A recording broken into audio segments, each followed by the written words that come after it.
Hello and welcome to New Filmmakers Los Angeles in partnership with Movie Maker magazine. My name is Danny DeLillo. We're here at the Cameron Los Angeles showroom in West Hollywood, and I'm here with producer Jessica Miller with her movie Four Eyes. Let's take a look at the clip.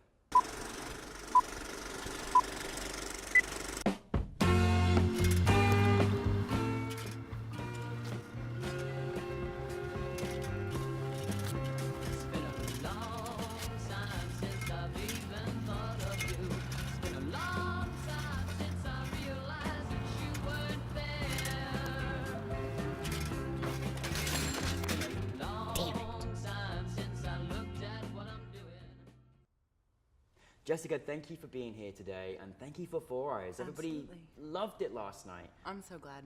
But for those that haven't seen it, tell us a brief synopsis. It's about a boy who's getting bullied, and his mom. It's also a love story between him and his mom, and she kind of comes in at the end and is his biggest champion. Yeah, it's a lovely, beautiful story, and I know you did a great job producing, but where did the inspiration come from in creating the story? It's actually funny. About 5 years ago, Michael was telling a friend about his own childhood and how he had gotten bullied in the 70s. And his friend was like, it's such an amazing story that your mom came out and was your cheer on, trying to make sure that you could stand up for yourself. You got to write a script about it. And the same night, he wrote the script in about 4 hours, and he's like, it was pretty close to the script he finally ended up with. He wrote the script in 4 hours. Yeah, that's amazing. Yeah, it was a script very close to his heart. Yeah, and he loved his mother, know, and he just was a kid in the 70s, kind of growing up, a bit on the spectrum, and a bit of bullying, and it's an unconventional kind of bad news bears story. Yeah. And so, you and Michael got together to make this project. How did you come about getting involved with the project? We were working together in New York, making commercials at the time, and we'd shot a low-budget commercial together earlier that year, and then he had me read the script, and I just really gravitated towards it because I think it's something that, especially in this day and age, bullying still exists, but it's even more hidden, and parents don't know. And it was just, you have to learn to stand up for yourself at a certain point. Like, parents can't be there all the time. And so I just thought it was a beautiful, even though it's controversial and it's whatever, I thought it was a beautiful love story between a mom and a boy. Oh, it's beautiful. I called my mum straight afterwards after I watched it. What was so amazing as well, and I always find this incredible, independent level as well, you produced it and you set it in 1977. Was that easy for you? How was that experience? No, that was a big challenge. The hardest part was casting the kids. You had to find the kids with the right look. You had brilliant actors. We got so lucky. And it really, we were debating. I was living in New York at the time. He was in Toronto. And then we had our company in LA, who was one of our biggest champions in helping us do this film.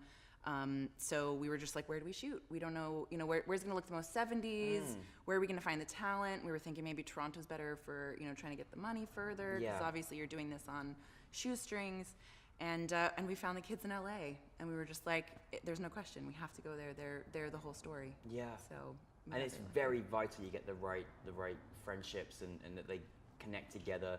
And again, they're also in a different time period, and explain to them, hey, it's in 1977 to a 2018 child. It's difficult, isn't it, as well? Yeah, absolutely. Yeah. And we were lucky because Michael shoots ton here, so he had this amazing production designer, Jason Dawes, who was literally pulling art from our head of production's house to hang on the walls. I mean, half of the house decoration is from our head of production in LA.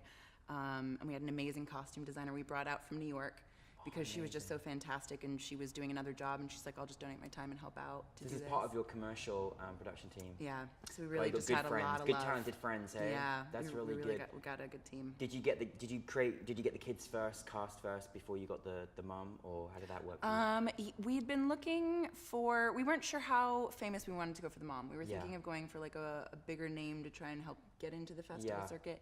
And then we just came across Sprague's reel, and she was so, fantastic. It was just like a no question. So we found the kids first. It based us in LA, and then we really started looking for actresses. You couldn't imagine anyone else apart from her now. Like, I'm sure once you saw her. She was just, and she was so in it on set. Like, she her baby was sick at the time. She was going through so much, and she was just unbelievable. Yeah, no, absolute trooper. Now, it is a great story, and what I love about it is even though it's set at a different time, like you say, it still exists today, it exists in different ways, it's in much more different formats of bullying and things like that, but it was really nice to see, like, you know, this kind of relationship between a mother and son, and watch that kind of grow, and there's a real, when you haven't seen it, it's a real beautiful thing, and you're like, yes, come on, like, this is great, you know, because, I mean, bullying does exist, and, you know, was that kind of an important morale that you wanted to sort of almost want your audience to kind of almost feel like, you know, yes, this happened then, but it happens today, and we should be aware, and we got to stand up for ourselves, whether we're a child or an adult?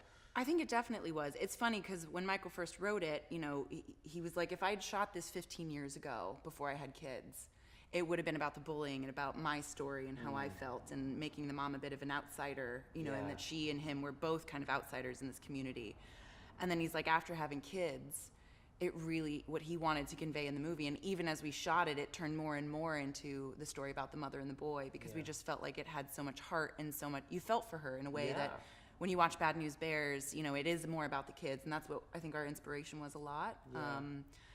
But it was just something beautiful, and understanding that, like, she was just as lost as he was, and trying to figure out, you know, her way and doing it all by herself, and so we just felt like it really empowered both of them to have that kind of an ending with them really connecting. And we added the dance scene as one of, like, the last shots we filmed. Great. And it wasn't really in the script when we first started filming, and just as we kept going, he was like, this is a really important, we need to see that connection.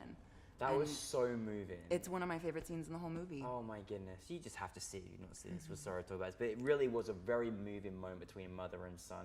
I thought it was, beautiful, and felt so natural as well. I think that was one thing that was really nice, is that you could really feel this natural chemistry, but you could also feel what each other were going through, you know, from just visually experiencing both of what they go through in a day, and that was lovely to see as well.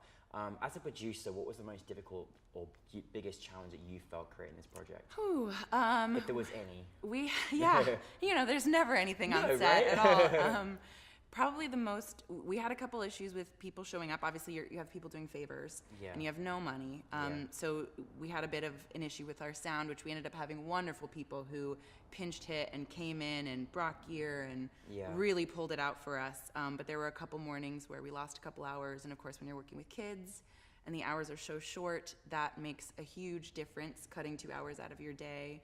And then, you know, kids fighting became a really big, scary issue, because we were all scared of kids getting hurt, or, you know, everyone's doing this for a shoot string, and they're going on to other shoots, and they're doing other stuff. So we had this amazing, you know, stunt guy who came in to show them how to throw punches, and, you know, got them super comfortable with tussling with each other, and it ended up working out, but that definitely was a lot of time spent. Yeah. Well, I mean, none of these issues we ever noticed, by the way. Oh, so good. I mean, it obviously looked fantastic. Now, obviously, you've got a great team working together in creating this project. What was it like to sort of, in this, obviously, Michael's Canadian, and this big celebration of Canadian cinema, and a lot of opportunity to meet a lot of different people. What was your experience at NewFilmmakers LA with the film festival? Gosh, I just thought it was one of the best things I've ever been to. Oh my goodness. Really. God, it gets right to the heart. That's beautiful. It was just so much great energy, a great group of people. The people I spoke to after the movie, I was exchanging information with. People gravitated towards my movie, or I was going up to other filmmakers who I thought just did a fantastic job. The meet and greets were really fantastic. I've never really had that at another festival. Getting to speak to industry professionals and ask advice, and, you know, get information on their careers, or even something that I wasn't even thinking about distribution. When I'm doing these shorts and for, you know, just festivals, I'm not really thinking about distribution, but my hope is to go into features, and so it was a really great kind of eye-opening interview with him.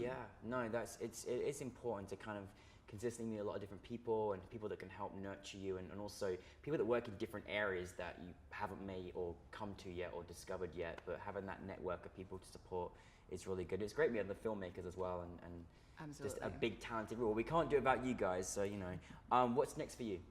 I'm looking for my next script. I'm hoping to produce something else in LA. So Great. In the next year, trying to find the right project.